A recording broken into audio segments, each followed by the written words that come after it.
Wherefore, Series 2, Episode 46. The quiet wizard is trying to tidy up a few loose ends. This is considerate of him, given how close we are to the end of the second series.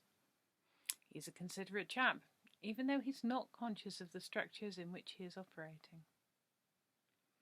There is a hint of spring in the air. Snowdrops are flowering.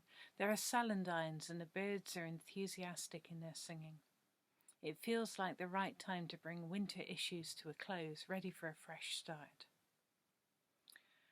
The first loose end is Amagin. The quiet wizard is uneasy about the kinds of messages appearing in the windows of the beacon. It is exactly the sort of anti-establishment nonsense Amagin used to go in for, baseless conspiracies designed to do people far more harm than good. Had Amagin been physically active of late, he would have no doubt been out with the anti-vaxxers, sowing mistrust. He always did favour that kind of troublemaking. Leaving him in the beacon had seemed like a good way of keeping him occupied, but with hindsight the quiet wizard thinks it was a mistake. Not that any better alternatives have since presented themselves. Amagin is a problem that does not solve itself, but only ever digs in deeper and makes things worse. It was always like this. Thwarting Amagin has been one of the quiet wizard's ongoing projects. He is increasingly aware that it isn't an amusing magical hobby, but an urgent and necessary job. Amagin causes too much harm to be left unchecked. As a consequence, both the quiet wizard and the wizard Winklepicker are upstairs in the beacon looking for a mirror. They can't have sold it, Winklepicker says, exasperated. They haven't been open. Perhaps one of them took it home, he suggests. Tim should never have left it here. I don't know what he was thinking, Winklepicker says. I expect he just wanted it out of the house, the quiet wizard says.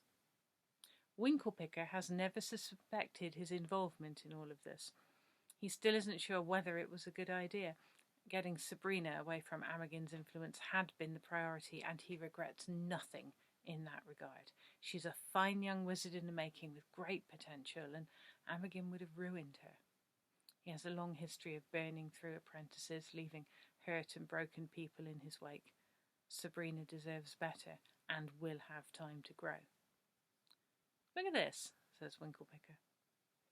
There is a stack of large paintings leaning against one wall. One of the paintings is slate grey. It's not a mirror, the quiet wizard notes. He's not seen the actual mirror and does not know exactly what they are looking for. There's magic on it, Winklepicker says. This is true, and there's nothing to indicate what that magic was for. They pull the frame out and stare at it. What does it mean? It's hard to tell. It could have been a mirror. Now it is a dark surface that reflects nothing at all. What a preposterous mess, Winklepicker says. If this was his mirror, he's not inside it any more, the quiet wizard says. So where is he? Winklepicker asks. I think we'd know if he was dead, the quiet wizard replies. It feels to me as though he's out there somewhere. Now what do we do? Winklepicker asks, but means it as a rhetorical question, as she's not really keen to do anything. I don't think there's much we can do, he replies. We'll have to watch out for signs of where he went. There's nothing else for it. He sighs. Any news from the goods shed? Hard to tell without going in there, Winklepicker says. She eyes him thoughtfully. Of course, you never could leave well alone. You're going to have a look, aren't you? I've considered it, he says. Winklepicker nods. Wambleforth has a real talent for protective magic. We should pick them up on the way. It's not much of a detour to go down to the canal first.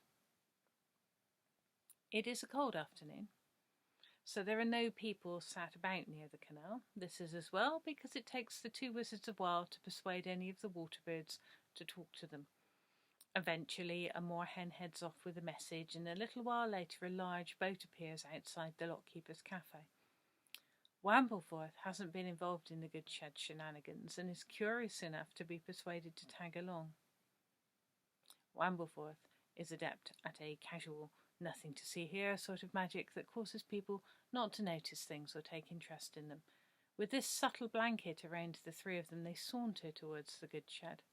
No one notices them aside from us, but this would entirely fail as a story if we were persuaded by Wambleforth's misdirection magic. The three of them stop outside the building.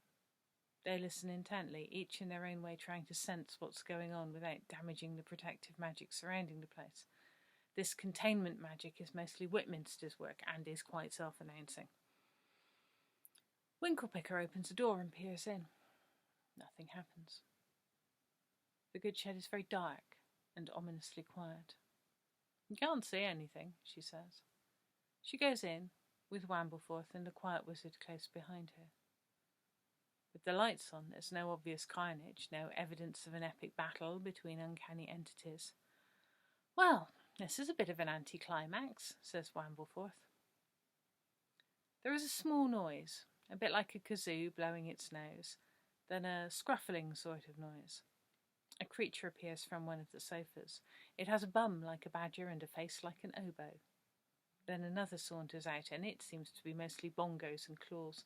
There are others. None of them are aggressive, yet. The three wizards watch in bemusement as more of the peculiar hybrids emerge. You said they fought, Wambleforth comments. Well, says Winklepicker, that was very much how it sounded at the time. I don't think that was a fight, says Wambleforth. Whether the existence of babies marks the end of either the jazz cyclist or the vermin, it's hard to say. None of them are experts in the life cycles of unlikely entities. But these do look a great deal like babies, and they are almost cute, in a slightly disturbing way. So much for tidying up loose ends.